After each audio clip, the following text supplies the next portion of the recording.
बड़ी खबर आ रही है। आपको बता दें कि सुप्रीम कोर्ट ने 1 से 15 तक सीबीएसई की 10वीं और 12वीं की परीक्षा को रद्द कर दिया है। आपको बता दें कोर्ट में पिटीशन डाली गई थी।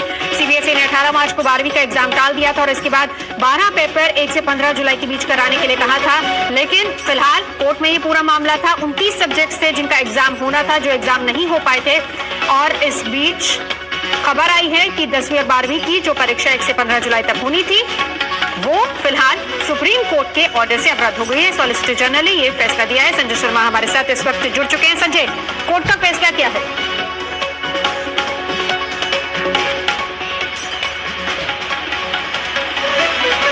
संजय, मेरी आवाज अगर आप तक आ रही है, आपसे जानना चाहेंगे सुप्रीम कोर्ट ने क्या कहा इसको लेकर? जी, सुप्रीम कोर्ट में केंद्र सरकार ने साफ कर दिया है कि 10वीं के एग्जाम तो बिल्कुल नहीं होंगे और 12वीं के एग्जाम जो बाकी बचे हुए पेपर थे वो तब होंगे जब परिस्थितियां अनुकूल हो जाएंगी।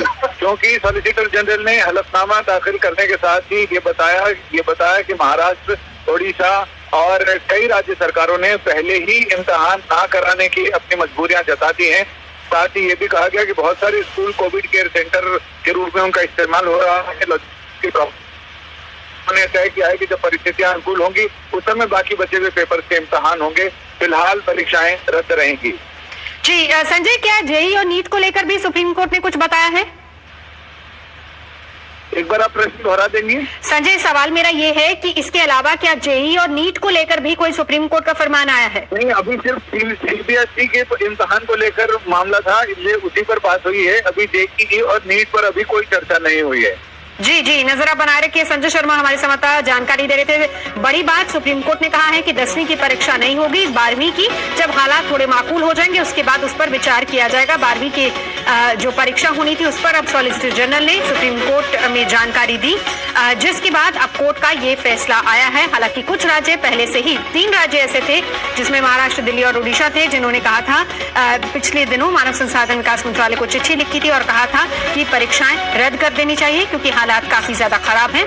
कोरोना के लगातार बढ़ रहे हैं मामले और ऐसे में छात्रों को परीक्षा केंद्रों तक लाने और फिर परीक्षा करवाना एक बहुत बड़ी चुनौती होगी और इसी को लेकर अब कोर्ट ने भी फैसला दिया है। 1 से 15 जुलाई तक परीक्षा होनी थी, लेकिन फिलहाल 10वीं की परीक्षा नहीं होगी और 12वीं की परीक्षा के लिए जो कोर्ट का फरमान आया है, ऑर्डर आया है, वो ये है कि अभी जब हालात ठीक होंगे उसके बाद इस पर विचार किया जाएगा।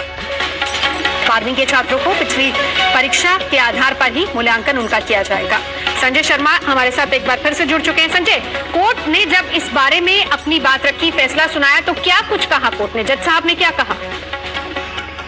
इसमें तो ज्यादा सारी चीजें तो सॉलिसिटर जनरल ने बताई और उन्होंने बताया कि 3 राज्यों ने तो अपने हलफनामे देकर ये अपने परीक्षा कंडक्ट करने को लेकर मजबूरी जता दी है कि वो नहीं कर पाएंगे एग्जाम कंडक्ट, क्योंकि बहुत सारे स्कूलों को कोविड केयर सेंटर में तब्दील किया जा चुका है और वहां पर कोविड के मरीज हैं।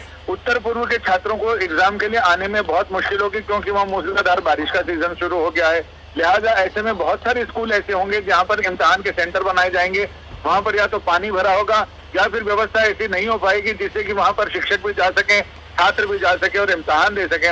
लिहाजा बोर्ड ने ये तय किया है कि तमाम व्यावहारिक मुश्किलों को ध्यान में रखते हुए कि अभी इम्तिहान नहीं होंगे, जी अभी फिलहाल इम्तिहान नहीं होंगे और ऑल्टरनेट मेथड यही बताया गया है कि पिछले जो भी एग्जाम हुए थे उन्हीं के हिसाब से आगे मूल्यांकन किया